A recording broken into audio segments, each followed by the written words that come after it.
বড় গামলা কিনতে হবে এবারে।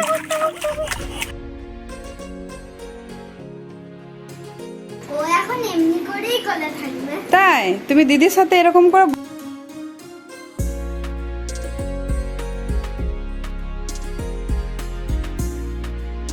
জায়গা থাকতে এখন পুতুলটাকে এখানে রেখে যাচ্ছে। যাই, এ কি হচ্ছে এটা?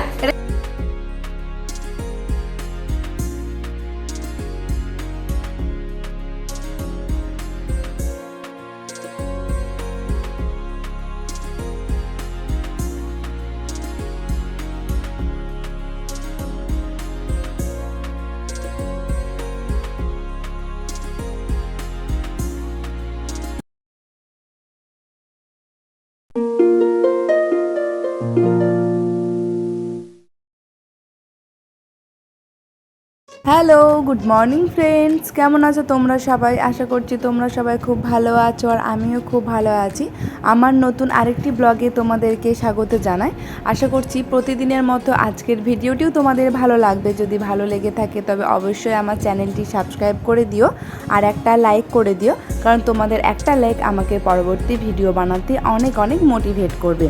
সকাল সকাল আজ রায় ঘুম থেকে উঠে পড়েছে, তাই সমস্ত কাজকর্ম করতে একটু দেরি হয়ে গেছে। বাড়ির সমস্ত রুমের বিছানাপত্র ঝাড়া হয়ে গেছে, তার সাথে রায়ের দুষ্টুমি আজ সকাল থেকে শুরু হয়ে গেছে। এদিকে স্নান সেরে পুজোটাও দিয়ে নিলাম। আর দেখো, একদিকে ভাতটা বসিয়ে নিয়েছি আর ফুলকপিটা একটু জলে ভাপিয়ে নিচ্ছি। একদিকে রায়ের জন্য সুজি বসিয়ে দিয়েছিলাম আর মনুর জন্য বসিয়েছিলাম ডালিয়া। তো দুই বোনের টিফিন তো রেডি, এরপর রায়কে খাইয়ে নেব আর মনু তো নিজের হাতেই খেয়ে নেবে। আর আমাদের জন্য বানিয়েছিলাম একটুখানি বেগনি আর পকোড়ি। তোমরা ভাববে হয়তো এত গরমে বেগনি পকোড়ি খাচ্ছি কেন। আমার তেলে ভাজা ভুজি জিনিস খেতে বেশ ভালোই লাগে, আর তোমাদের দাদাভাই হয়েছে উল্টো, ওর তো একদমই ভালো লাগে না এইসব।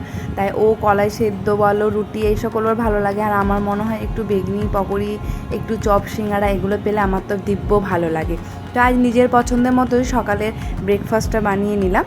প্রতিটা দিন তো নিয়ম মেনেই খাওয়া দাওয়া করি, তো একটা দিন অনিয়ম হলেই বা তাতে ক্ষতি কি? টিফিন করা তো হলো, তো চলো যাই এরপর রান্নার দিকে। আজকের মেনু হচ্ছে আলু ফুলকপির সবজি, কলমি শাক ভাজা, মাছের সর্ষে পোস্ত, ডাল ও সাথে থাকছে আমের চাটনি।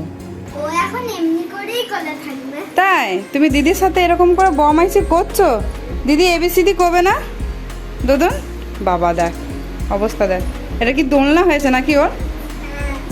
তোমাদের রায় আজ সকাল থেকে খুব দুষ্টুমি শুরু করেছে। সকাল থেকে দিদিভাইয়ের কোল থেকে তো নামতেও চাইছে না, দিদিভাইকে একটু পড়াশোনাও করতে দিচ্ছে না। পড়তে বসলেই দিদিভাইয়ের বই খাতা নিয়ে টানাটানি শুরু করছে। তাই মনুকে বললাম আজকে এখন ছেড়ে দে, ও ঘুমিয়ে গেলে তারপর পড়াশুনো করবি।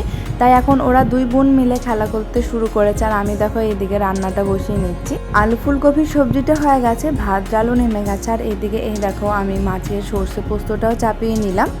আর এইদিকে ডাইনিং রুমে দুই বোনে এখন মনের সুখে খেলা করছে। পুরো ঘরে সমস্ত জিনিসপত্র ছড়িয়ে ছিটিয়ে নামিয়ে দুই বোনে এখন খেলা শুরু করেছে।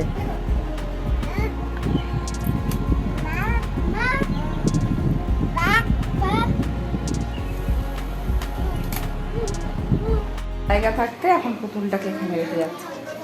যাই, এ কি হচ্ছে এটা? এটা কি হচ্ছে এটা? হ্যাঁ হ্যাঁ, কি এটা? পুতুল রাখার জায়গা তোমার?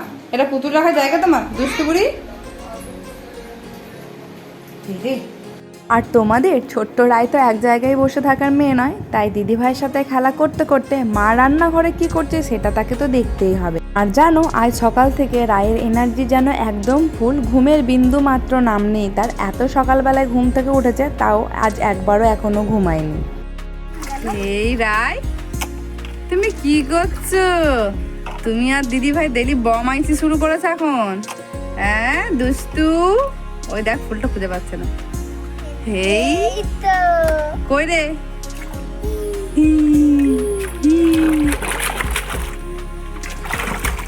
বড় গামলা কিনতে হবে এবারে।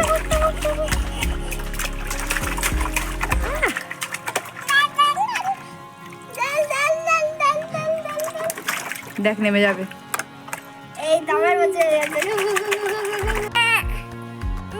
আর চান করতে মনে হয়, চলো দুপুরবেলা সমস্ত খাওয়া দাওয়া তো হয়ে গেছে। এরপরে এই যে লিচু কটা আনা হয়েছিল সেগুলো রাখা হয়নি, তাই এগুলো একটা একটা করে ডাল থেকে ছাড়িয়ে রেখে নিচ্ছি। যতগুলো খাওয়ার দরকার সে কটা বের করে বাকি কটা সব ফ্রিজে ভরে রেখে দেবো, কারণ এতটাই গরম পড়েছে এগুলো বাইরে রাখলে একদিনের মধ্যে সমস্ত জিনিসটা নষ্ট হয়ে যাবে। আর দুপুরবেলা সেরম কোনো ভিডিও করা হয়নি, রাইতে সকাল থেকে ঘুমায়নি, তাই দুপুরবেলায় ও খুব তাড়াতাড়ি ঘুমিয়ে পড়েছিল আর আমরাও খাওয়া দাওয়া করে একটু ঘুমিয়ে নিলাম। প্রতিদিন তো দুপুরবেলায় শোয়া হয় না সেরমভাবে, কারণ রায় তো প্রতিটা দিন দুপুরবেলায় ঘুমায় না, কোনো দিন ঘুমায় কোনো দিন ঘুমায় না। তাই রায় যেদিন দুপুরবেলায় ঘুমায় সেদিন আমিও একটু ওর সাথে ঘুমিয়ে নিই। অনেকটাই সকাল সকাল ঘুম থেকে উঠতে হয়, তার সাথে আবার রাত্রে শুতেও অনেকটা দেরি হয়ে যায়। তোমাদের সাথে কথা বলতে বলতে দেখো আমার রুটিটা বেলা হয়ে গেছে আর এখন আমি রুটিটা শিখে নিচ্ছি। আজকে রাত্রেবেলায় রায়কে রুটি খাওয়াবো।